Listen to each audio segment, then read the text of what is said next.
L'identité d'un peuple, c'est avant tout sa culture. Mesdames et messieurs, bonsoir et bienvenue dans votre émission culturelle Rencontre de culture. Ce soir, nous recevons deux invités sur ce plateau. Professeur Boubé Namewa, que vous connaissez, qui a l'habitude de passer sur ce plateau, vous le savez. Il est professeur de philosophie à l'université Cheikh Anta Diop de Dakar. Et nous avons Ibrahim Namata, qui est le promoteur du festival FEMIDA, festival de musique et danse traditionnelle à Karakara, la commune rurale de Karakara, n'est-ce pas, c'est dans le département de Gaïa. Alors avec eux, nous allons faire un flashback sur la Renaissance d'une manière générale, puis la Renaissance culturelle au Niger. Nous prenons comme exemple également cette chanson légendaire, n'est-ce pas, fredonnée par les jeunes filles de Keita, qui ont présenté d'ailleurs cette chanson au premier festival de la jeunesse en 1976 à Zender et qui a remporté le premier prix. C'est un symbole, ça décrit déjà à l'époque cette renaissance culturelle. Son compositeur, vous le connaissez, c'est Oumar Hadari, le ministre Oumar Hadari, très visionnaire en tout cas. Et nous allons parler de la deuxième édition de ce festival de musique et danse traditionnelle qui se tiendra en novembre, n'est-ce pas, à Karakara. C'est dans quelques instants, mesdames et messieurs. À tout de suite. Professeur Boubé Namewa, bonsoir. Merci beaucoup, Moussa Amani. Je ne sais pas, après avoir dit Boubé Namewa, ce qu'il faudrait ajouter de plus. Mais puisque c'est la tradition, je vais sacrifier à cela. Je réponds au nom de Boubé Namewa. Je suis enseignant-chercheur à l'université Cheikh Anta Diop de Dakar, au département de philosophie, où j'ai en charge 3 enseignements. À tout seigneur, tout honneur, ma formation. Et j'enseigne l'épistémologie, l'histoire des sciences, autrement dit l'histoire des idées. La deuxième chose que j'enseigne, c'est la logique, c'est-à-dire la théorie de l'argumentation qui passe par la logique mathématique, autrement dit des calculs mathématiques, à travers ce qu'on appelle les calculs de proposition et les calculs de prédicat, sans oublier ce qu'on appelle les approches formelles. La troisième chose que j'enseigne à l'université Cheikh Anta Diop de Dakar, peut-être que certains Nigériens seront surpris, c'est la philosophie en islam, qu'on appelle quelque part philosophie islamique. Pourquoi j'ai dit ça va surprendre quelques Nigériens? Parce que tout le monde connaît mes origines de Nkassa à Lougou, etc. Donc on trouvera assez contradictoire que quelqu'un qui a son nombril ou ses pieds à Lougou soit en train d'enseigner la philosophie en islam. Mais cela, c'est une question d'ouverture aussi, c'est une question d'enrichissement. Et je crois qu'il est mieux placé d'ailleurs quand vous avez un certain dégagement d'enseigner une chose avec la plus grande objectivité. Voilà donc c'est à quoi je m'intéresse là-bas. Maintenant, dans le domaine de mes recherches personnelles qui n'ont rien à voir avec mes activités pédagogiques, je m'intéresse pratiquement à la culture nigérienne dans ce qu'elle a d'unificateur. Très bien. Des différents peuples qui constituent le Niger. Et plus j'avance, plus je tombe des nues quand je découvre la vérité dans sa nudité absolue. Autrement dit, un certain nombre de choses qui ont lieu dans ce pays et qui sont totalement honteux, nos ancêtres ne voulaient pas ça. Et ils ont réfléchi pour que les fils du Niger et les filles du Niger qui vivent sur un certain territoire qu'on appelle aujourd'hui Niger soient des frères et des sœurs. Et des frères et des sœurs de mère, c'est-à-dire qui ont été le même lait. C'est un oua. Ça, c'est une force extraordinaire. On va revenir un peu plus tard. Là-dessus, M. Ibrahim. Moussa Mani, bonjour. Bonjour. Tout d'abord, permettez-moi de vous remercier une fois de plus. C'est l'ORTN en général. Et je me nomme Ibrahim Mamadou Namata. Je suis géologue de formation. Je suis le représentant de la société Pan-African Niger, une société de recherche minière. Donc, j'ai fait mes études au Nigeria, à Ahmed Bello University Zaria. Dans ma vocation personnelle, je suis aussi le promoteur du grand festival de l'Arewa en abrégé FEMIDA. Je suis aussi le fondateur, président de l'ONG Vision Karakara, qui œuvre pour la rédimension du patrimoine culturel matériel et immatériel. Je suis aussi le fondateur tout récemment d'un établissement privé nommé Bopangira, le complexe privé Bopangira. Donc en bref, voilà ce qui est en résumé. Je vous fais remarquer qu'il est géologue, c'est-à-dire il a les pieds sur terre. Je suis philosophe, j'ai plutôt la tête en l'air. Donc vous avez le ciel et la terre qui se retrouvent aujourd'hui sur un plateau. Ça c'est extraordinaire, c'est deux invités extraordinaires que j'ai sur mon plateau ce soir. Alors, nous allons, comme je l'ai dit dans l'introduction, parler de la renaissance culturelle. Alors la renaissance Boubenawa, Namewa, ça existait depuis longtemps. Oui, très souvent c'est un concept que les gens n'ont pas pris le soin de disséquer. La renaissance, d'abord, celle qui est ultra connue, c'est la renaissance européenne. À partir du fin 15e siècle, début 16e siècle, les Européens s'étaient dit, nous sommes, après toute cette période médiévale caractérisée par une prédominance de certaines idées, en particulier les idées littéraires, et puis surtout les trucs formels, c'est-à-dire la recherche formelle, il fallait probablement changer de paradigme. Et tout ce qui était de l'époque médiévale, on a vu les limites. Et les Européens s'étaient dit, il va falloir que nous revisitions le monde gréco-romain pour pouvoir retenir ce qu'il y a de bon et ce qu'il y a de mauvais. Et je vous dis que cette renaissance européenne, par exemple, a donné naissance à tout le mouvement du XVIIe siècle, en particulier dans le domaine de la recherche et des idées, où on a dit maintenant il ne s'agit plus de magnifier la nature, il ne s'agit plus de magnifier l'homme, il ne s'agit plus de magnifier Dieu, il faut aller à la découverte des lois qui régissent la nature. Or, découvrir les lois qui régissent la nature, c'est découvrir comment fonctionne le monde et comment se projeter dans le futur afin de pouvoir se positionner pour un progrès. Et cette renaissance européenne a donné naissance pratiquement à des, je dirais, des bouleversements ou en tout cas des changements intervenus dans presque tous les domaines. Dans le domaine littéraire, il ne s'agit plus par exemple de l'éloquence, etc., tel que par exemple on le faisait dans les différentes cours, dans le domaine des sciences, que ce soit des mathématiques, que ce soit la physique ou la chimie, la physique qui s'appelait d'ailleurs à un certain moment une autre manière de le faire. Donc il fallait introduire de nouveaux paradigmes afin de pouvoir progresser. Je pense que cette renaissance, elle a donné naissance, comme je l'ai dit tout à l'heure, à la révolution du XVIIe siècle, et révolution du XVIIe siècle qui a préparé cette fois-ci la révolution sociale au XVIIIe siècle avec tous ces penseurs des Lumières que nous connaissons. Donc Renaissance préparant la révolution du XVIIe siècle, la révolution du XVIIe siècle, avec tous les changements que cela avait introduits, prépare le siècle de Lumière. Et le siècle de Lumière qui prépare le XIXe siècle. Et le XIXe siècle qui a préparé le XXe siècle avec les deux guerres que nous avons connues, avec toute cette technologie emmagasinée, et qui a été peut-être les deux points faibles des résultats de la Renaissance culturelle. Mais il n'y a pas qu'en Europe. En Chine déjà. En Chine, puisque vous savez que la Chine, à un certain moment, et ce n'est pas pour rien si le prophète de l'islam avait dit qu'il faut aller chercher le savoir jusqu'en Chine. Ça veut dire tout simplement qu'à l'époque de l'émergence de cette religion, le continent, ou en tout cas le pays qui était à la pointe de la technologie et du savoir, c'était la Chine. Donc il fallait partir s'ouvrir à la Chine pour pouvoir se renforcer. J'ouvre une parenthèse pour dire que, pour un retour en arrière, la Renaissance européenne, en fait, les Européens s'étaient redécouverts, c'est-à-dire ils ont redécouvert la civilisation gréco-romaine à travers les Arabes. Parce qu'avec la naissance de l'islam, les Arabes, avec le calife Mamoun, ils ont procédé à des traductions des œuvres majeures, non seulement des savants, mais aussi des philosophes, je dirais savants, c'est la même chose. Tous les littéraires, les philosophes, les scientifiques grecs, ils les ont traduits. Et cela a été une espèce de bibliothèque pour le monde. Et les Européens redécouvrent, ils ne le disent pas toujours, redécouvrent la civilisation et la sagesse, plus le savoir gréco-romain, à travers justement les Arabes, c'est-à-dire à travers l'islam.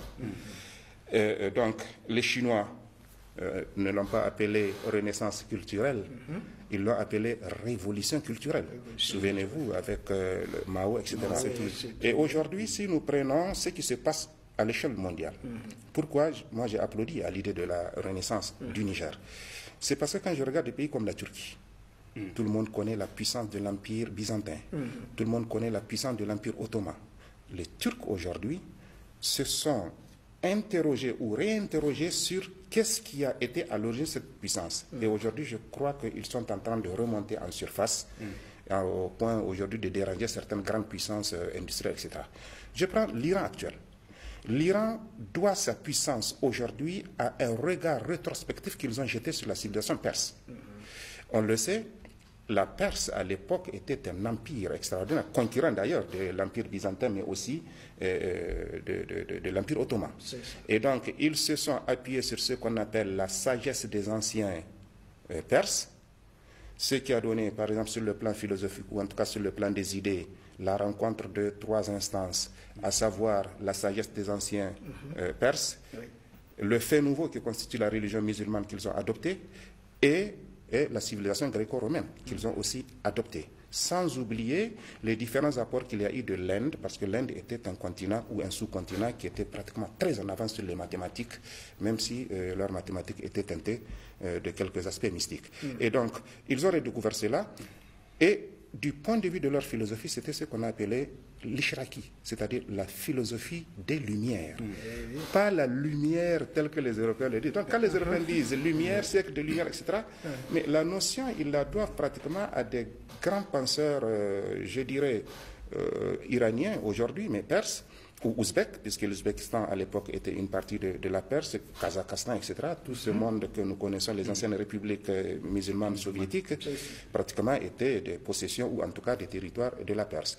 Donc quelqu'un comme Shahabuddin Yahya Sohrawardi, quelqu'un comme Ibn Sina, qu'on appelle communément Avicenne en latin, quelqu'un comme Al-Kindi, Al-Farabi, etc. Tous ces grands penseurs, sans compter Al-Khwarizmi, qui était un des grands mathématiciens, tous ces grands penseurs, l'Iran actuel, surtout à partir du XVIIe siècle, avec le Mollah Sadra Shirazi, ils ont revivifié ces connaissances qu'ils avaient avant en les mettant, je dirais, au jour.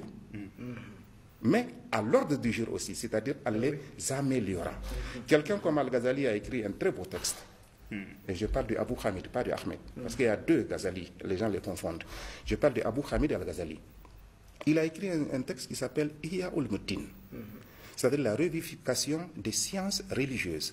À travers cette revivification des sciences religieuses, il revivifie aussi l'ancien savoir qui a permis au monde musulman à un certain moment de dominer le monde techniquement, mais scientifiquement aussi, y compris sur le plan littéraire. Parce que quand vous prenez la poésie, par exemple, musulmane, je ne dis pas arabe, la poésie musulmane, c'est l'une des meilleures poésies au monde. Lorsque on chante dans le désert, vous sentez vos cordes vibrer, etc. Ça, c'est sur le plan littéraire, sans compter sur le plan scientifique. Et donc, si on parle de renaissance aujourd'hui, c'est de cela qu'il s'agit. Il ne s'agit pas, je suis désolé, il ne s'agit pas de prendre quelques éléments de notre folklore et de dire, voilà, nous faisons une... Non, c'est comment ce folklore peut être intéressant. Je donne deux exemples. Le premier exemple, je le prends lorsque quelqu'un comme Bonkana Maïga, malien, vivant en Côte d'Ivoire, a pris la chanson de Dalweze, qui s'appelle Méniatou. Je dis bien, je précise Méniatou et non Marietou. C'est pas Marietou. Méniatou. Quand il l'a transformé avec des instruments nouveaux, ça a donné quelque chose qui était actuel. Et donc ça a touché d'autres publics qui ne pouvaient pas danser Méniatou, tel que par exemple Delweze l'a fait. Delweze a été son inspiratrice. Quand je prends Saad Bouri, qui reprenait le répertoire de Tagimba, qui le retravaillait avec des instruments modernes. Quand je prends un orchestre tel que Akazama, qui reprend un ancien répertoire du terroir. Un jour, j'ai discuté avec un vieux, il m'a dit, quand Akazama chante, je me retrouve dans mon enfance. Cette personne a plus de 70 ans. Et donc, c'est cela, en fait, remettre au goût du jour ce que nous avions avant, et comme l'avait dit le poète, justement, Tunchanda. Iyayenmu akwai shiri iri muke yi Nijar. Shi ma adiba a dauko mai kyawu, adiba a yadda mara kyawu. Vous avez compris que je parle de Omar Hadel. C'est cela la renaissance du Niger. Enracinement dans notre patrimoine culturel, ouverture au monde moderne, afin que nous puissions nous enrichir davantage. Au demeurant, il n'y a aucune culture, il n'y a aucune civilisation qui peut vivre en autarcie, c'est-à-dire renfermée sur elle-même tant qu'il n'y a pas d'ouverture. Autrement dit, il faut que cette culture ou cette civilisation soit irriguée à partir des apports des autres. Ce n'est pas une honte. Et c'est de cela que nous pouvons vivre. Si nous restons cloîtrés, c'est que nous nous condamnons à la disparition totale. C'est comme les langues. Une langue qui ne s'ouvre pas à des apports étrangers, à des apports nouveaux, est condamnée à mourir. C'est arrivé avec le latin, c'est arrivé avec le grec, toute autre langue qui s'enferme sur elle-même, sans pour autant prendre des éléments nouveaux, est condamnée à mourir. Il en est de l'homme comme des langues.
Très bien, professeur Boubé Nomewa. Alors, vous avez touché maintenant la Renaissance au Niger en évoquant un peu la chanson Samari Mata Niger, créée depuis 1916 et qui aujourd'hui encore parle de cette renaissance culturelle.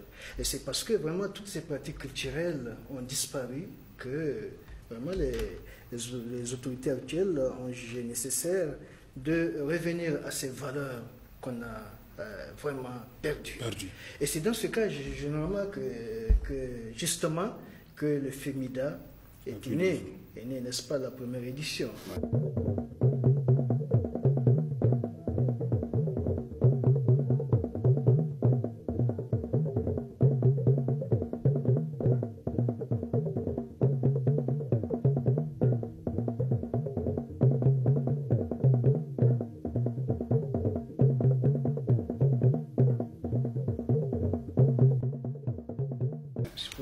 Un peu les objectifs de ce festival. Oui, M. Moussa Mani, effectivement, comme après ce balayage intellectuel qu'avait fait le professeur Boubé, dans mes recherches personnelles aussi, donc parcourant certaines œuvres, à l'exemple du livre Le Rouge donc, du Mao Tse-tung, et quelques œuvres de, comment on l'appelle, Tedermono, je me suis arrivé à un point où j'ai compris que ce n'est pas une course à la montre pour aller en avant. Il faut encore revenir sur le passé, s'approvisionner de ta culture pour en tout cas faire quelque chose de l'objectivité. C'est à travers cela que nous avons développé la synergie de créer ce festival de musique et danse traditionnelle de l'Ariwa, en abrégé FEMIDA. Dans les objectifs parmi tant d'autres, la cohésion à travers une culture. Donc, on a jugé utile en tout cas de créer ce festival pour aller en avant en commun accord avec la cohésion sociale. Et vous avez vu, du festival, on a développé une seconde synergie en allant vers une entité formelle dont nous avons appelé l'ONG Vision Karakara, qui d'ailleurs nous a permis de lever un fonds de dotation après l'événement de l'inondation qui s'est produit à Karakara du 17 au 25, grâce à cette entité formelle, parce que nous ne pouvons pas agir, moi personnellement en tant que promoteur de ce festival, je ne peux pas agir en ma personne physique, mais en tout cas à l'entité morale pour faire le lever du support. Donc, vous voyez, du festival en allant vers l'ONG, maintenant nous avons une autre vision qui part vers les objectifs de la renaissance culturelle, c'est-à-dire c'est le développement durable. Sur la base de la culture, comme l'a dit le professeur. Et c'est ça donc la vision vers ce centre culturel ce pavillon témoin de l'Arewa que nous comptons mettre en place. Voilà, entre autres, les objectifs assignés pour ce festival. Ne pas, en tout cas, l'animer sur le folklore, sur les chansons, sur le passage artistique. Non, non, c'est au-delà de ça. Il y a encore un fil conducteur qui va nous atteindre, qui va nous amener à un objectif bien défini. Très bien, ce changement de comportement. Professeur, on a perdu beaucoup de valeurs. L'amour du travail, cette cohésion, l'entraide, la solidarité, tout ça a disparu. Alors, vous avez parlé de cette chanson, Samari Yamata Niger. Est-ce que dans cette chanson, il y a des conseils dans ce sens? Je voudrais, merci Moussa Mani encore une fois de plus, je voudrais simplement rappeler que les concepteurs, et moi je fais mon mea culpa aujourd'hui, je crois que si c'est à refaire, je ne le referai pas. Si j'avais su que les partis politiques n'allaient pas prendre à bras le corps l'éducation de leurs militants, je n'allais jamais demander, moi, je n'allais pas être partisan de la suppression de la Samaria. Parce que la Samaria, c'est un concept, on l'oublie. Le PPNRA l'avait réhabilité. Et nous avions la semaine de la jeunesse qui se déroulait, presque tout le répertoire que nous connaissons ici, à l'époque ça se faisait entre Tilaberi, Gaïa et Tawa. Avec les militaires qui sont arrivés, ça a été étendu sous forme de festival annuel avant d'être biennal, je crois, etc., à tous les départements du Niger, à l'époque, comme on appelait les régions. Et donc, je pense qu'à l'occasion du premier festival qu'il y a eu, il y a d'autres chansons qui sont très significatives dans ce sens-là. Mais on n'a pas le temps de les évoquer toutes. S'il fallait faire un répertoire de ce que nous pouvons avoir comme production qui nous explique ce que c'est que la Renaissance, je crois que nous en aurons en pagaille. Même le ballet d'Ambenkarhe de Gaïa, c'est une sorte de Renaissance, parce que comme vous voyez les tresses extra qui ont tendance à disparaître au profit des mèches et de tout ce que nous avons comme produits cosmétiques que les femmes portent sur la tête, alors que ces tresses sont typiquement nigériennes et qui expriment une certaine fierté, une certaine valeur. Au Niger, vous avez parlé de perte de valeur. Mais je crois que je reviens sur la question. Je crois qu'on a eu tort de supprimer la Samaria, parce que la Samaria au moins procédait à l'éducation des masses. La Samaria inculquait un certain nombre de valeurs, les valeurs positives, pas les valeurs décadentes. Aujourd'hui, quand vous prenez notre jeunesse, j'ai envie très souvent vraiment de pleurer. Non seulement le niveau de culture est extrêmement bas, qui plus est, beaucoup ne connaissent pas le Niger. Beaucoup sont restés cloîtrés dans leur zone au point où ils ne savent rien des autres Nigériens. Or, vous ne pouvez respecter quelqu'un que vous ne connaissez pas. Nous, on a eu la chance, soit à travers les déplacements de nos parents qui étaient fonctionnaires, nous avons fait presque partout au Niger au gré des affectations de nos parents, ou bien avec la Samaria qui chaque année faisait déplacer un nombre important de jeunes pour aller à la découverte d'une région et de son peuple, etc., de ses traditions, de sa culture, etc., de telle sorte qu'il n'y a pas de dédain vis-à-vis de l'autre, ou bien à travers les internats à l'époque. Aujourd'hui, les internats, c'était un lieu de passage. Quelqu'un peut être déterré, on l'amène pratiquement à Tawa, il n'a jamais quitté, il ne connaît rien du machin, mais il apprend à les connaître. Et en les connaissant, il les respecte. C'est l'ensemble de ces valeurs. Nous aurions voulu que les partis politiques, aujourd'hui, comprennent cela et qu'ils organisent des colonies de vacances pour leurs militants, qu'ils aillent sur le terrain connaître, mais qu'ils les forment aussi à travers des conférences, des débats ou des fada débats, et non ces débats que nous constatons aujourd'hui où, excusez-moi le terme, moi je mets les mains dans les pieds dans les plats, où on passe plus à faire son temps à faire des commérages. Est-ce que vous avez entendu ce qui s'est passé dans le salon de Intel? Est-ce que vous avez entendu, etc. Mais ça, c'est pas une culture, ça ne nous mène rien du tout. Alors je voudrais vous dire, je pense que la renaissance du Niger, de par mon expérience personnelle, j'ai fait Agadez, premier trimestre en 6e, je l'ai fait à Agadez, avant d'être transféré à Arlit, où j'ai fait mes deux trimestres, plus la 5e. Donc je sais de quoi je parle. Je vais vous dire, la renaissance du Niger se fera à partir et avec Agadez ou ne se fera pas. Alors pourquoi? Je m'explique. D'abord, historiquement parlant, Agadez était au carrefour des routes caravanières. Vous avez un échange qui avait lieu entre le Maghreb avec pas seulement échange de marchandises, mais échange d'idées. C'est le plus important. Du Maghreb vers le sud du continent, jusqu'à Kano. Vous prenez vers l'ouest, jusqu'à Gao, et ça continue. Donc, Agadez était un carrefour de rencontres de civilisations, d'idées, mais aussi de marchandises.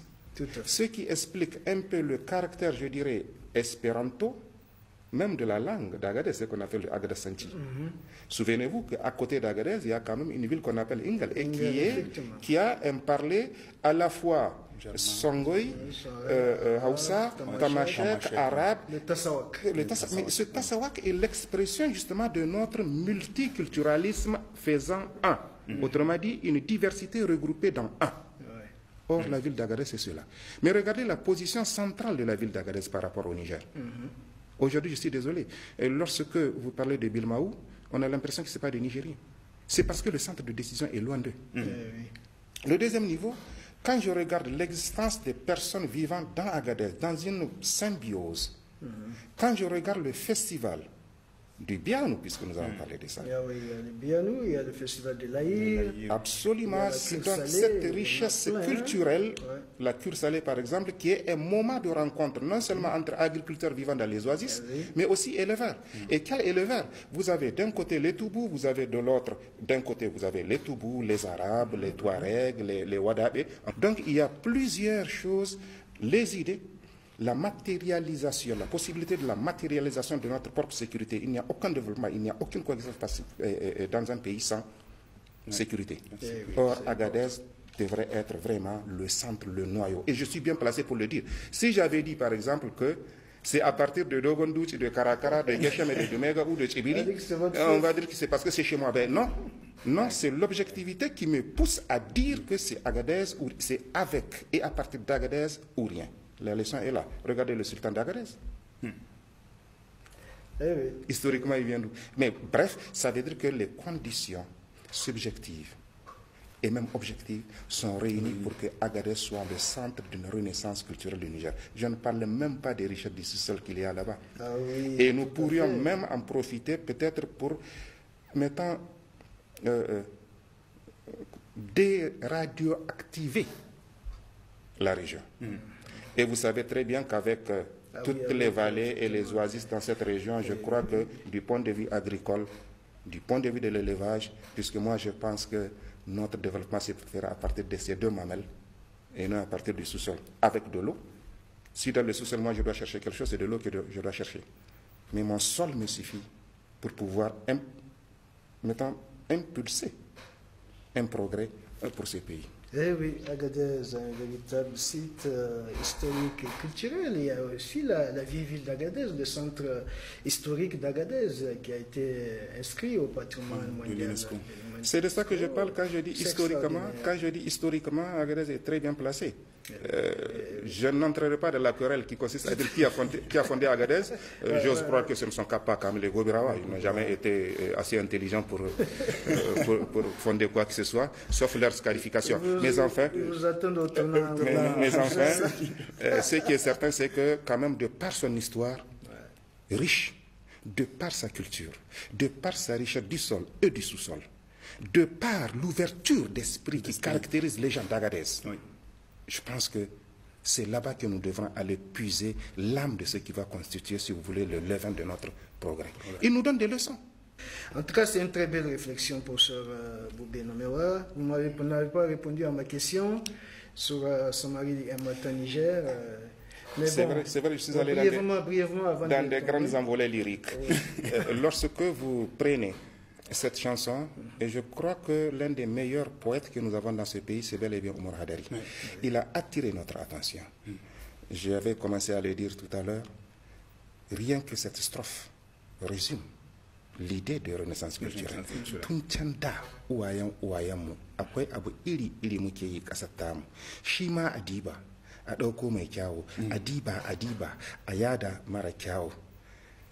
Il y a quelque part où il dit ayi zanzaro ana kore giya kuma ana modi ga tsegumi, ce qui est devenu aujourd'hui la chose la mieux partagée au Niger, ga ƙarya encore une fois de plus, wannan kaɗibo'i ba shi gyara Niger, et c'est malheureusement nous sommes en plein dedans. Mais le drame, c'est que tout ce que cette chanson a dénoncé, et je suis heureux que la chorale de l'université ait repris ça, puisque maintenant c'est là.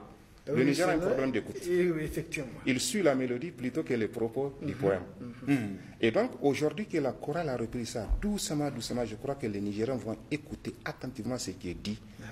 Et s'ils font leur, la philosophie contenue dans ce poème, je crois qu'à partir de cet instant, nous pouvons oser espérer un décollage dans la paix, dans la stabilité, dans la cohésion et justement dans le renouvellement de ce qui a fait que nous étions très rayonnants dans l'histoire à travers l'empire du Kanem-Bornou, l'empire Songhai, l'empire de Sokoto, les royaumes, etc., que nous avions connus, qui étaient très prépondérants et qui étaient très stables. Et je crois que nous pouvons rêver si nous écoutons sérieusement ce qu'avait dit Omar Haderi dans ce poème.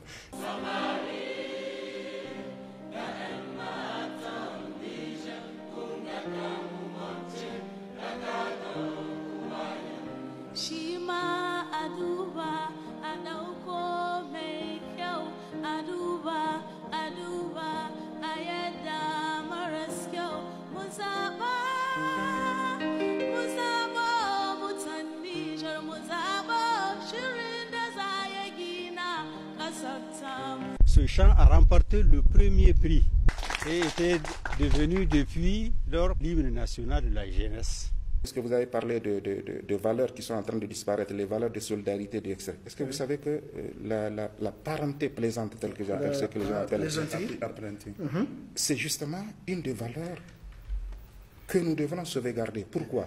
Non pas pour se chambrer simplement, mais quelle était l'essence? C'est la solidarité, c'est l'entraide, c'est vraiment ce qu'on appelle l'assistance. Et cette relation a transcendé le cadre du milieu familial où c'est né, ça s'est installé entre les différentes communautés, ça s'est installé entre les différentes catégories socio-professionnelles. Et donc c'est dynamique. Mieux, la parenté à plaisanterie aujourd'hui, tellement élastique et ouverte qu'elle est, au point où des peuples qui n'ont pas, par exemple sur le territoire nigérien, des parents à plaisanterie, et je prends les Toubous par exemple, peut-être intra-communauté ils en ont, mais extra ils n'en ont pas. Qu'est-ce qui se passe? Ils s'arriment par exemple à leurs voisins les plus immédiats qui sont les Kanouris pour blaguer entre guillemets avec les cousins de ces Kanouris. Donc ça veut dire qu'il y a la cooptation, comme on dit. Or nous avons cette richesse. Vous savez que ça n'existe pas en Afrique centrale. Ça n'existe pas dans la région des forêts.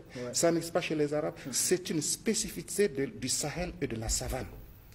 Nous devrons préserver ça. Et si à partir de Kourkanfouga, les vainqueurs de la bataille de Kirina n'avaient pas institué cela, je ne pense pas si l'Empire du Mali allait connaître un certain rayonnement qui permettra à quelqu'un, un empereur qui s'appelle Kanka Moussa, de procéder à son pèlerinage à la Mecque au point de faire chuter le prix du lingot d'or où la baguette de pain coûtait beaucoup plus cher. Extraordinaire.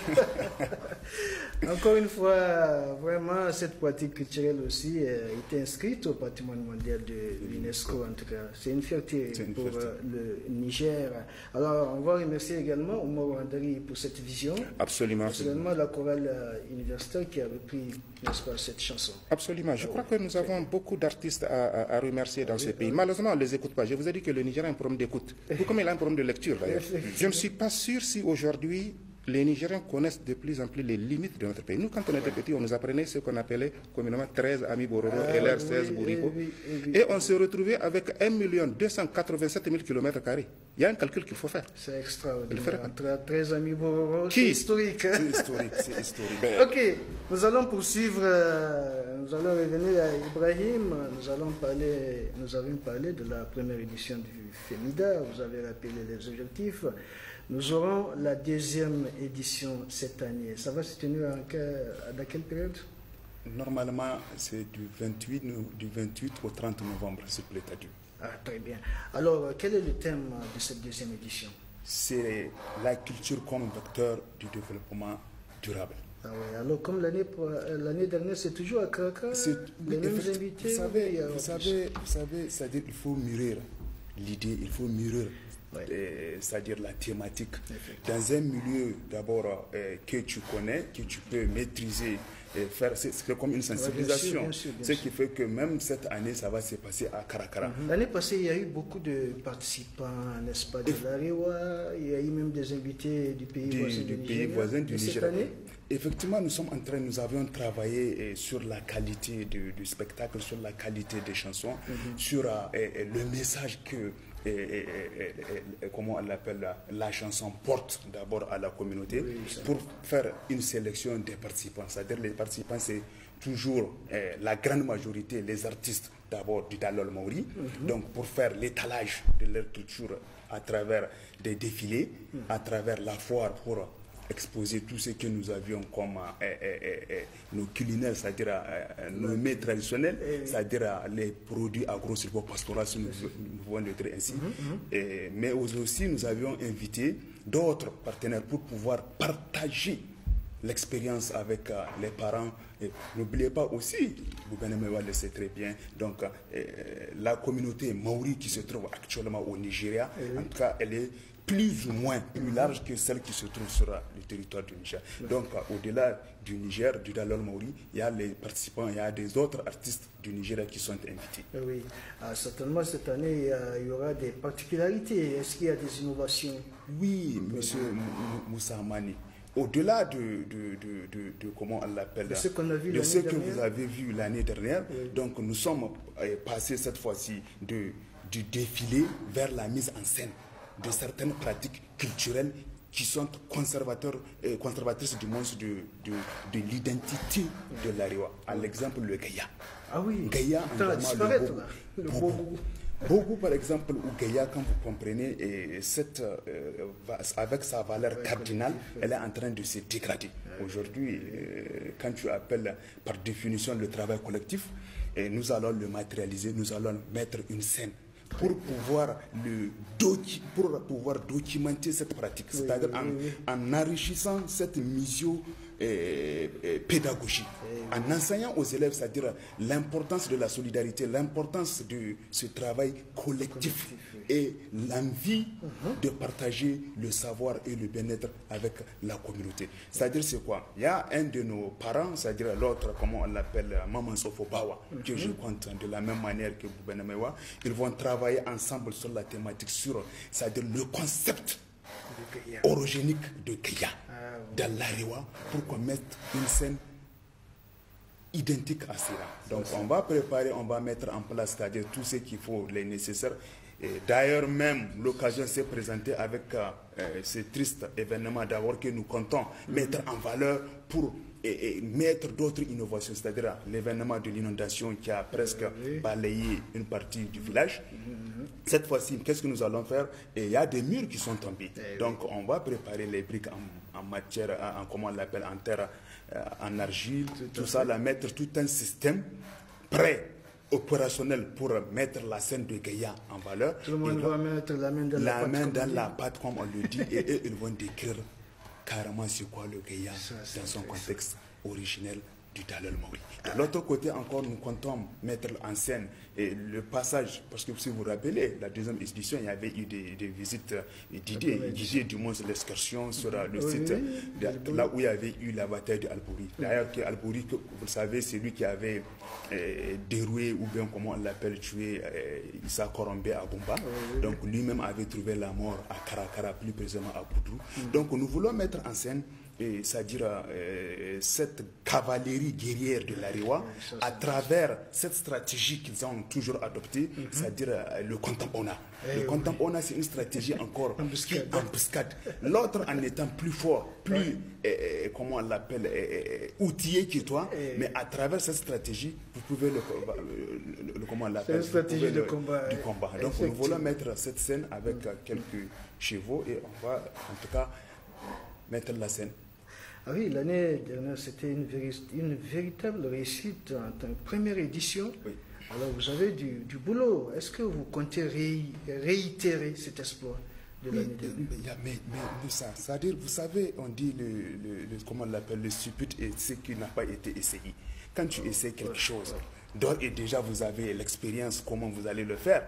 Donc, forcément, la réussite de la deuxième édition est une condition sine qua non pour que le festival prend plus de l'ampleur, ce qui fait que nous sommes obligés de conjuguer les efforts tous ensemble pour la réussite de ce festival.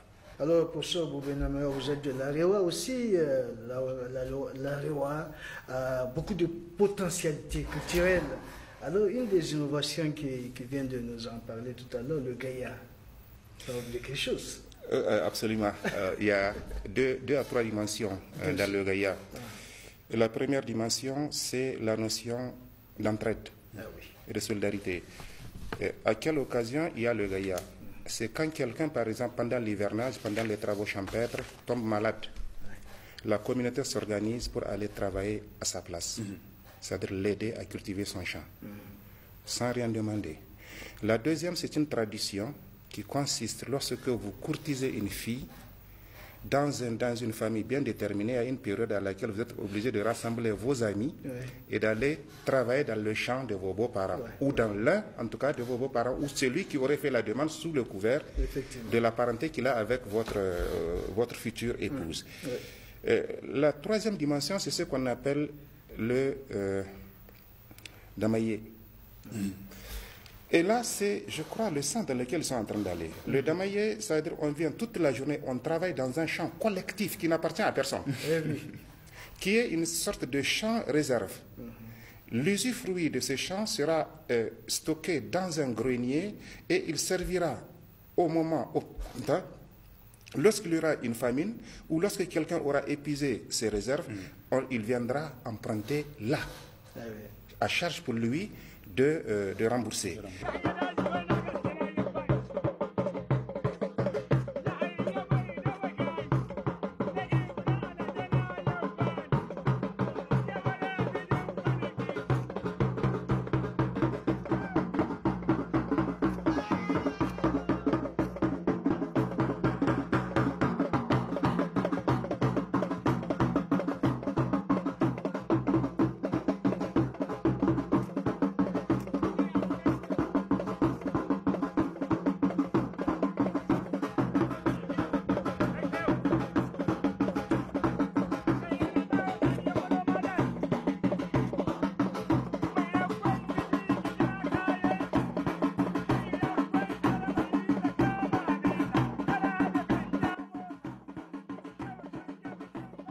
Au cours de ce damaye, le soir, toute la nuit, tous les artistes du monde, en tout cas, quand on dit du monde, c'est-à-dire du monde de l'Arewa, se mettent en valeur. Les jeunes filles, les garçons dansent, et souvent, puisque vous avez les autres, là, voilà, les porteurs de bâtons là, qui sont avec nous, c'est-à-dire les peuls, eh bien, eux, ils contribuent, par exemple, au niveau des animaux à sacrifier. Voyez-vous? Et donc, il y a non seulement ces trois dimensions, mais ce que je vois, c'est plutôt cette invitation à travers, et je suis heureux que ce soit à Karakara pour des raisons historiques sur lesquelles je vais revenir si j'ai le temps. C'est comme si Karakara est en train d'inviter les autres Nigériens sous forme de Gaïa. Venez célébrer notre culture. Nous ne disons pas que ce que nous allons vous présenter exprime ce que vous êtes, mais vous allez découvrir qui nous sommes. Or, qui nous sommes n'est pas si loin de qui vous êtes. Voyez-vous? Donc, c'est comme s'ils sont en train de dire en particulier nos parents à plaisanterie. Et quand je dis parents à plaisanterie, dans ce cas, vous les prendrez depuis le Kanem, c'est-à-dire depuis le Kawar, jusqu'à pratiquement le Dandi. Vous pouvez ajouter même les Courtais là, qui sont ici, dans la commune de Courtais, etc. Et donc, ça veut dire qu'en fait, puisque quand vous prenez les Maoris, ils ont, à travers les deux composantes linguistiques que nous avons pratiquement tout le monde comme cousin au Niger. Si ce n'est pas avec les Hausaphones, c'est avec les Armaphones. Et donc, tous les cousins des Armas deviennent automatiquement nos cousins à travers nos amis ou nos frères armaphones, et tous nos cousins Hausaphones deviennent automatiquement les cousins de nos frères armaphones. Ce qui fait que il est rare de trouver quelqu'un qui n'a pas un lien de parenté plaisante avec un Maori. Pourquoi j'ai évoqué Karakara? On l'oublie souvent que Karakara et non Karkara et non Karakara, c'est l'une des premières principautés qui est née suite à une scission à partir de Matankari avec Yaj Kawadawa. Yaj Kawadawa était un prince qui devait régner sur Matankari, il y a eu un complot contre lui, il a pris son arc et son carquois, il a dit à tous ses partisans, allons-y et laissons-leur cet endroit. Il cherchait la stabilité. Il est parti créer une autre principauté qui s'appelle, il a trouvé une karkara, c'est-à-dire une zone où il n'y a personne. Il a dit, il est resté là. Premier signe de recherche d'une stabilité. Il serait resté avec ses partisans à Matankari, Dieu seul sait ce qui serait arrivé. Dieu seul sait. Il est parti et donc pour moi, aujourd'hui, le signe même d'une recherche d'une stabilité dans notre pays, c'est Karakara. Si ça peut se faire par le biais de la culture, ce serait une excellente chose. Et donc, à l'occasion, puisqu'il vous a parlé de cela, l'écrasante composante de Maori, les gens ne le savent pas. Quand on va à Maori, on dit de Dogondouchi, il est de l'Aréwa. Mais non, au Nigeria. C'est en 1906 que la frontière est passée, elle a divisé. Une partie du canton de Takasaba, actuel Geshame, se retrouvait au Nigeria à travers la chefferie de Kangiwa. Une partie du Katarma se retrouvait à travers la chefferie de Yeldu. Une autre à travers la chefferie de l'autre côté vers Bachaka, etc. Sans compter un peu plus bas vers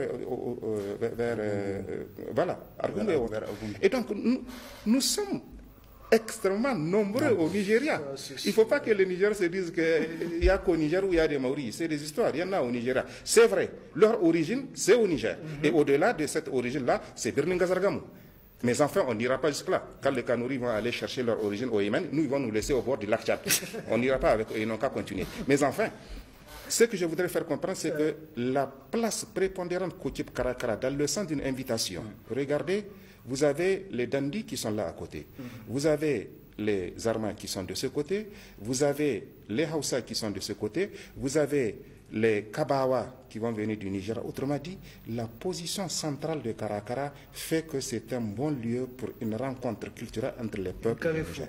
Or, à l'intérieur même de Karakara, vous avez des Kourhaya, vous avez des Peul, vous avez des Maori, vous avez des Goubé, vous avez des Gobrawa, vous avez des Kabawa, vous avez des Dandawa, vous avez des Abarmawa, vous avez des Touaregs. Toutes les ethnies. Presque tout le monde est là. Nous sommes quand même dans le lit du Dalol. Or, physiquement, je parle aux géologues maintenant, physiquement, mais quand même, c'est la zone dans laquelle il y a eu la rencontre entre le Dalol Maori et le Dalol Hoga. Tout le monde connaît l'importance du Dalol Hoga par son sel. Tout le monde connaît l'importance du Dalol Maori par son sucre. Sel et sucre. Quand ça se rencontre, je crois que ça doit faire quelque chose d'extraordinaire. Extraordinaire. C'est bon d'éclairer les téléspectateurs sur l'historique quand même. Alors je voudrais quand même un peu continuer pour préciser la chose suivante. Le patrimoine que nous allons présenter, ce sont des choses qui ont tendance à disparaître. Effectivement. Telles que la danse de possession, qui a son sens et sa signification. La danse des Gardawa. Quand je regarde les Gardawa aujourd'hui, quand je les vois avec des mèches ou avec des perruques, moi je tombe de nu. Ceux qu'on connaissait avec eux, c'était des tresses telles que vous les voyez dans Dambankar, et les hommes qui portaient des tresses, c'est exactement comme ça qu'ils les portaient à l'époque. Ensuite, ces Gardawa-là, quand ils débarquaient dans un village, ils étaient les étrangers des filles. C'est une signification précise. Autrement dit, la fille peut avoir un étranger. La danse des Wanzam, les barbiers. La danse des chasseurs. La danse des, etc. Tout ça, ça a tendance à disparaître au profit d'une danse. Voilà, quand je vois les enfants danser comme ça, je n'arrive plus à comprendre. Ça, ce n'est pas de la danse. Et c'est pour ça que je rends un hommage à quelqu'un comme Moussa Poussi, qui, lui, a pu s'enraciner dans le patrimoine culturel nigérien, et il nous ressortait cette musique-là qui nous dit quelque chose, ça nous fait vibrer. Vous voyez, par exemple, je n'ai rien contre lui, mais le défunt Arafat disait aux gens, mais écoutez, il y a rien, je ne dis rien dans mes chansons. Or, une chanson, c'est d'abord un message. Oui. Une belle tradition. Avant le message de fin, nous avons une tradition dans cette émission. Nous avons des questions surprises que nous posons à nos invités. Alors déjà, le professeur lui connaît cette tradition dans cette émission. Nous allons commencer par M. Ibrahim. Alors M. Ibrahim, la critique est-elle nécessaire dans la vie de l'homme? Oui, c'est très important. C'est-à-dire, c'est à travers la critique que tu peux changer ton comportement. C'est le miroir qu'il faut revoir. C'est-à-dire quand quelqu'un te critique, il faut te retrouver sur ta position, comprendre concrètement c'est objectif ou subjectif, ou c'est dans le bon sens qu'il est en train de faire, ou comment on l'appelle, ce qui fait que c'est comme un corridor qui te permet en tout cas de corriger le comportement. Outre ce qu'il a dit, en fait, je ne peux savoir si je suis dans le vrai que lorsque je suis critiqué. Comme disent les Hausa, or critiquer ça veut dire Gyarazamanka. J'ai discuté un jour avec quelqu'un qui m'a dit un tel à l'époque avant, quand tu dis à quelqu'un Gyarazamanka, ça veut dire qu'il est tâche. Mais aujourd'hui, quand tu dis à quelqu'un Gyarazamanka, tu dis ouais, c'est Kadiba. Dar Manak Araboudi. Vous voyez à quoi je fais allusion. Donc vous ne pouvez vous fortifier qu'en écoutant un autre son de cloche. Ne vous dites pas que vous avez toujours raison. Justement, vous êtes un être humain. Vous n'êtes pas parfait, par conséquent, vous êtes sujet à des erreurs. Il faut que quelqu'un d'autre qui observe vous le dise. C'est comme la construction d'un bâtiment. Vous, le maçon, vous êtes en haut, mais vous ne voyez pas. C'est pour ça que les géomètres sont intéressants. C'est à vous de vous dire, attention, là, c'est pas bon, il faut casser. Il ne faut pas hésiter à casser quand c'est pas bon. Très bien. Votre lutteur traditionnel préféré, M. Ibrahim? Labo Megafon. Pourquoi? Parce que, vous savez, j'ai vécu ma vie presque à Maradi depuis l'enfance. C'est quelqu'un que j'ai connu quand mon père était au centre CFJH à Lirou Bakwai. Donc, généralement, c'est là-bas où on les amène pour les entraînements. Et donc, mon père était donc le directeur de ce centre. Donc, Labo Megafon rendait visite, comme il y avait les parents et tout ça là. Et c'est là où on a fait la connaissance avec ce monsieur. Et d'ailleurs, en plus de sa technicité dans sa manière de faire, voilà pourquoi ce monsieur, je l'admire beaucoup. Monsieur Boubenouméo? Moi, le mien un peu plus ancien, c'est Guissa. Guissa? Ah oui. Ce qu'on appelle Guissa Talala. Je vais vous dire pourquoi. J'étais tombé sous le charme de ce lutteur à partir du championnat qui s'était déroulé en 1916-1917. Je suis de Dosso. Je suis un cousin à Salma Darani. Très souvent, quand il y a des rencontres de lutte traditionnelle, si Salma ne tombe pas sur Guissa, il tombe sur Omar Sabankari à l'époque. Mais le jour le plus noir pour moi, c'est quand Salma terrasse Guissa. Ah oui. Et Guissa, il est Tawa. Mon lutteur préféré, c'est lui. Kadade, c'est mon cousin. Naro, c'est mon cousin. Manzo Hamidan et Tamo Hamid, ce sont mes cousins. C'est pour ça que je suis en relation avec tous les anciens lutteurs. Je publie de temps à autre leur image actuelle sur mon mur Facebook pour que les gens se remémorent ces gens-là qui nous ont fait. J'ai aimé Ibrahim Gabti. Ah oui. Lui que j'ai croisé à Arlit. Il était à Arlit avec Salam Mato à l'époque. Mais je vous dis, mon jour le plus sombre, c'est le jour où Guy se tombe. Pourtant, il est de Tawa, je suis de Dosso. Je suis censé. C'est votre préférence, effectivement. Et c'est voilà pourquoi, excusez-moi le terme, je détestais Salma. Mon propre frère, je le détestais parce qu'il terrassait mon lutteur préféré. Et quand il était à Wadata, je partais régulièrement lui rendre visite à l'autogare de Wadata. Très bien. Alors, votre acteur de théâtre préféré? C'est Tiwa Keloji. Ah oui, c'est Tiwa Keloji parce que j'ai compris que dans toutes ces pratiques de scène, c'est toujours un message qu'il transfère. Eh oui, Boubinamewa. Moi, il y a deux, en fait. Un seul. C'est Omar Neno. Ah oui. Eh oui. C'est Omar Neno. Omar Neno est capable de passer d'un état à un autre sans qu'on s'en rende compte. Autrement dit, cette capacité qu'il a à se métamorphoser d'une situation de rustre à une situation de chef, sans qu'on s'en rende compte. Moi, c'est Omar Neno. Ok. Votre plat traditionnel préféré? Zabou. Il est vraiment de l'aéro.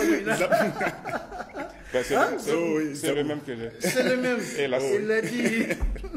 Mais ça existe encore? En pagaille. En pagaille? Là, vous ne l'avez pas mangé la fois passée? Oui, si, la dernière fois. C'était exceptionnel. Oui, accompagné avec de la sauce au pinta de gombo. Oui, très bien. Et ça existe parce que moi, quand je vais à la maison, par exemple en vacances, dans mon village, chaque soir, je ne mange que ça. Mes sœurs le savent de toutes les façons. Très bien. Avant que je ne vienne, elles ont déjà mis le surhédon. C'est intéressant. Votre danse traditionnelle préférée? Je n'ai pas assez de connaissances sur les danses traditionnelles, mais quand même, j'aime le laouni. Spécifiquement sur son rythme. oui. Sur le rythme de la nuit accompagné par Ganga. Parce que quand bien même le temps est presque fini, et nous voulons encore en parler un tout petit peu sur cette différence de Takai de l'Arewa et le Takai de Maradi. Surtout quand vous allez un peu parcourir les trucs, vous verrez que les pas de danse, tels que vous l'avez parlé d'Ambankari, c'est comme si les pas de danse est similaire à celle de Dandi, mais aussi le rythme, c'est le rythme de Maradi. C'est le métissage, parce qu'il y avait la présence de Gobrawa à Karakara. Alors, votre meilleur souvenir de la vie? Moi, on ne me demande pas ma danse. Oui, votre danse traditionnelle. Je crois que c'est de la provocation. Tout le monde connaît moi. Comment ça? C'est la danse du goguet. C'est le goguet. J'en suis un as. Ah oui. Je ne sais pas. La danse de possession. Ouais. Sans être possédé, jamais possédé. Vous dansez bien, donc. En tout cas, je ne cède pas facilement aux autres. Parce que quand on m'embête avec les pas de danse de l'Arewa, je sais comment les dribbler. Je vais dans le Sangoï. Ah oui, et quand je suis dans le Sangoï et qu'on m'embête, je sais comment les contourner. Je vais dans l'Arewa. Extraordinaire. C'est aussi simple que ça. C'est un monument. Hein? Alors, votre meilleur souvenir, monsieur Ibrahim? C'est mon séjour en Afrique du Sud. Ah oui. C'était mon séjour en Afrique du Sud. J'ai vu que, en tout cas, ils incarnent toujours leurs valeurs authentiques. C'est-à-dire, ils sont toujours des vrais conservateurs. Vous verrez qu'en Afrique du Sud, les Zoulous ont une particularité comparée aux autres Africains. Ils détiennent toujours le secret de la culture. Ils ne se laissent pas emporter par la civilisation, malgré l'influence du taux des Blancs qui sont présents là-bas, mais quand même, ils sont conservateurs. Donc, vraiment, je garde en mémoire mon séjour là-bas. Alors, monsieur Boubenamio? C'est la première fois quand j'ai vu Agadez. Ah oui, qu'est-ce qu'il y a de... D'abord, de très loin, j'apercevais le minaret. Et deuxièmement, quand je suis entré, j'ai découvert une ville extraordinaire. Des monuments que je ne soupçonnais pas. Voyez-vous? Et tout au cours des 3 mois que j'ai passé à Agadez, je n'ai cessé de circuler dans la ville pour voir la vieille ville, le palais du sultan, le Kori. C'est vrai que nous étions dans le quartier administratif à l'époque, mais je ne dédaignais pas. Ensuite, ces chants des soufis qui quittent l'après-midi vers 18h, qui quittent Agadez avec leurs chameaux et qui, dès le premier pas du dromadaire, poussent un cri extraordinaire. Et ça, dans le désert, voyez-vous, ce cri de cœur et d'amour. Ça, je ne l'oublierai jamais. Très bien. Alors, nous avons une deuxième rubrique. Rapidement, on va poser 2 ou 3 questions. C'est la promotion de nos langues nationales. Je vais vous donner des phrases en français que vous allez traduire dans une langue nationale que vous maîtrisez.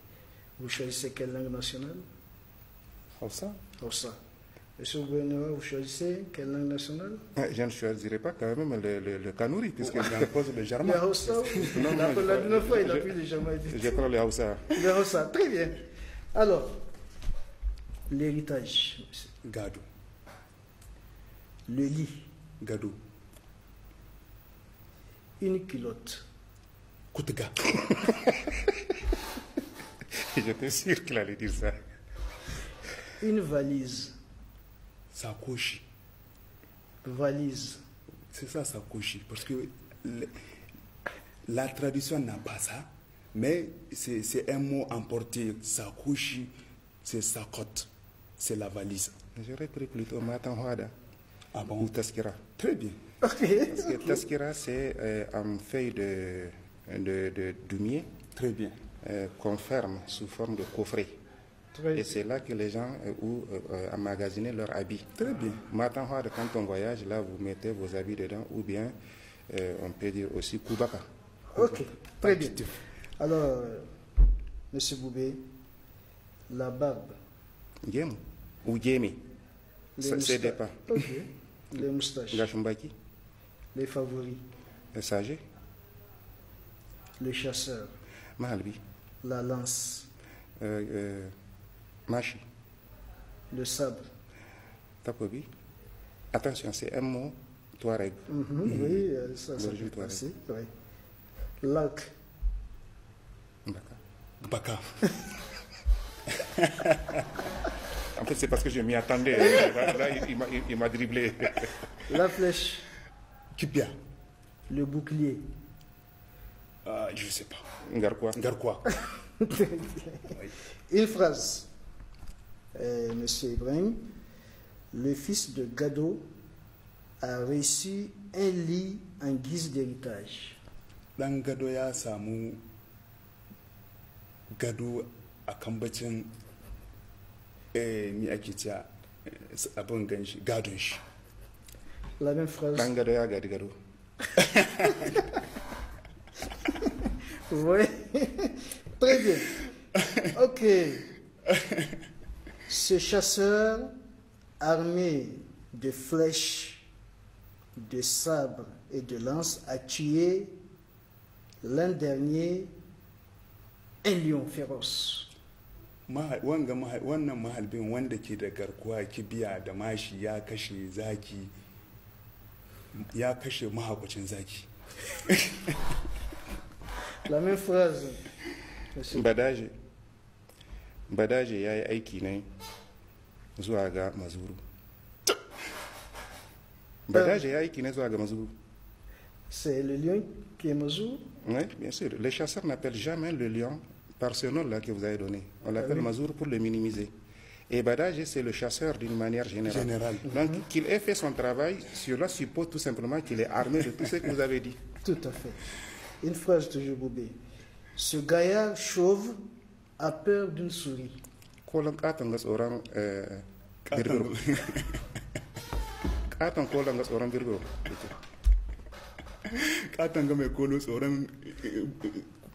Elle a peur de quoi? D'une souris. Ah, tsoron kusu. Ah, kusu, ok. Moi j'ai pris chauve-souris. Non, j'ai entendu chauve-souris. Oui. Non, j'ai dit le gaillard chauve. Voilà, peut-être c'est là où vous pensez. Nous devons connaître notre histoire.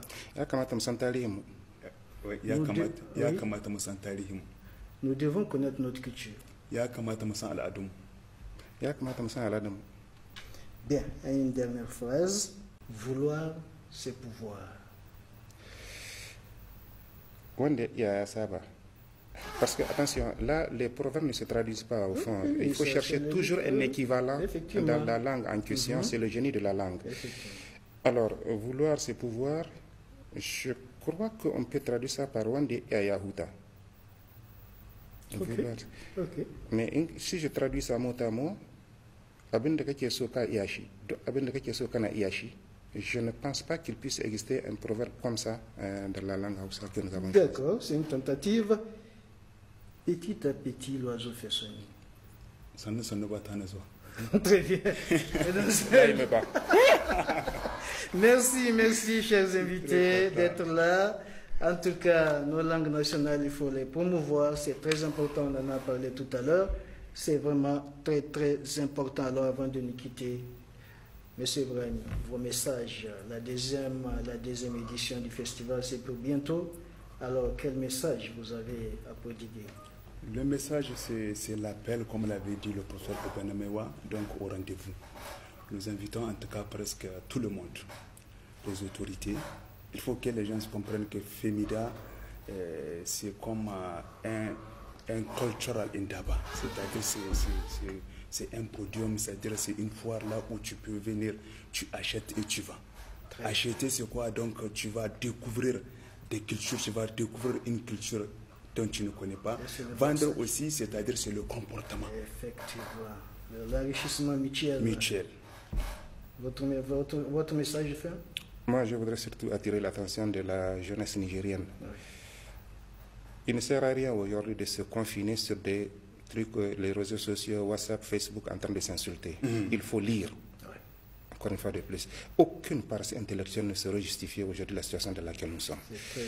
Il faut lire, il faut bouger. Si vous avez la possibilité, allez découvrir les réalités profondes de ces pays-là. Je suis persuadé que l'hospitalité est encore présente dans nos villages. Vous n'avez pas besoin de connaître quelqu'un pour aller dans un village, c'est sûr que vous serez réussi. Au moins, autrement dit, ils ont le sens du partage. Il y a toujours la prévision selon laquelle nous aurons un étranger la nuit. Et c'est lorsqu'il n'y a pas d'étrangers la nuit que le lendemain le repas sert au réchauffage. Et donc, vraiment bouger. Il y va de la sécurité de notre pays. Il y va de la paix et il va de la stabilité de notre pays. C'est deux choses que j'ai eu à dire. Et je parle à la jeunesse nigérienne. Si nous voulons réellement que nos enfants vivent dans la paix, dans la stabilité, afin d'avoir un regard vers le progrès et le mieux-être et le bien-être de nos enfants, il va falloir, un, qu'ils lisent, deux, qu'ils voyagent. Lire le moteur de recherche que constitue Google. Parce qu'on va me dire, il n'y a pas de bibliothèque à machin. Je suis surpris que quelqu'un utilise Internet pour envoyer une insulte. Et il ne peut pas utiliser Internet pour aller voir que presque tous les livres majeurs sont numérisés et que vous pouvez les avoir en ligne. J'ai l'habitude d'écrire un certain nombre. Quand j'écris un mot, quelqu'un utilise son portable pour me demander qu'est-ce que ça signifie. Il aurait fallu simplement qu'il entre dans Google pour trouver la signification du mot. C'est très facile en tout cas. Voilà, chers téléspectateurs, merci pour votre fidélité à Télé Sahel. Nous remercions nos invités pour toutes ces explications à propos de la Renaissance d'une manière générale, de la Renaissance culturelle au Niger, de ce festival de musique et danse traditionnelle et surtout de ses conseils à l'endroit de la jeunesse. Il faut connaître son histoire, il faut connaître sa culture. On s'arrête là, on se donne rendez-vous la semaine prochaine, Inch'Allah.